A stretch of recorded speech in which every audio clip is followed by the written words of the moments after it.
Un soir, il y a à peu près 1 an et demi, nous regardions une émission documentaire sur la télé. L'émission parlait du grand nombre d'orphelins dans l'Ukraine, plus de 120 000 enfants abandonnés par leurs parents, souvent même abandonnés par les institutions du gouvernement.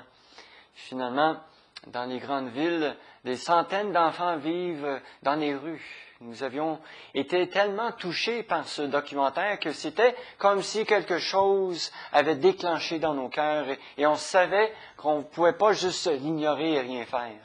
Alors, on a contacté plusieurs personnes pour finalement arriver aux missionnaires des APDC qui étaient à ce moment-là à Kiev, la ville capitale.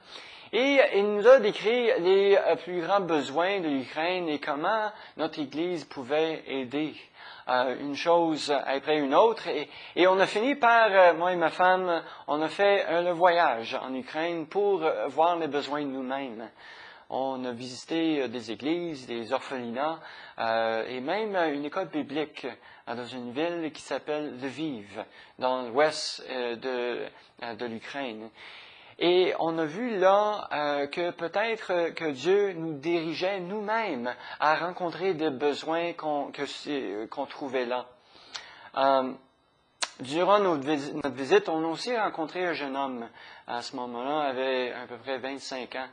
Et puis, ce jeune homme-là avait l'appel de Dieu sur sa vie.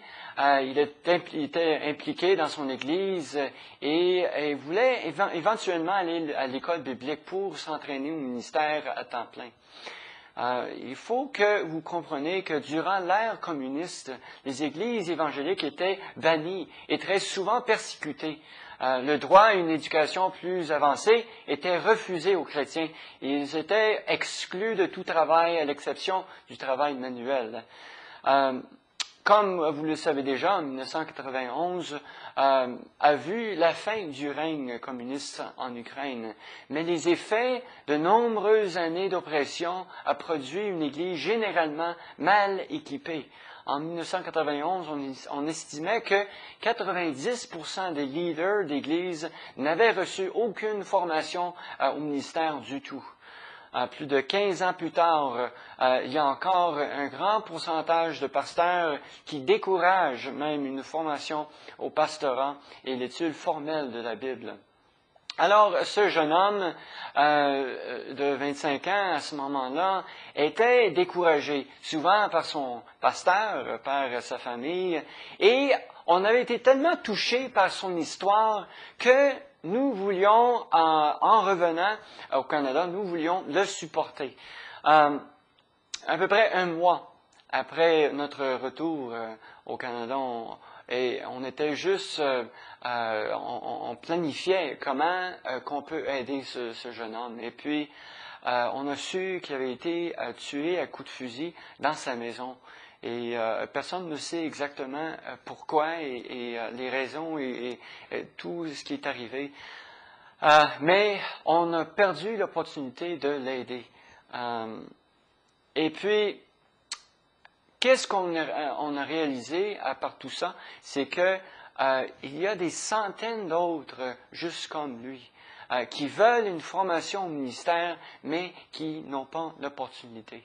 Ceci, c'est la raison pour laquelle que nous voulons aller en Ukraine. Nous voulons faire l'entraînement théologique et de leadership à l'école biblique de Lviv. Nous voulons développer même des matériaux d'éducation à distance. On dit que 25% de la terre noire, la terre, on dit, la plus fertile au monde, se trouve en Ukraine. Et c'est pour ça qu'on appelle l'Ukraine souvent le panier de pain de l'Europe. J'ai l'impression que Dieu est en train d'élever le pays d'Ukraine pour être le panier pour l'Évangile à travers l'Europe de l'Est, jusqu'aux pays musulmans. Si vous voulez être partenaire avec nous dans la prière et ainsi qu'avec votre support financier mensuel, téléchargez les documents nécessaires ou contactez-nous par le courriel sur l'écran. Nous ferons un plaisir de vous garder au courant chaque mois de ce qui nous arrive. Merci de votre attention.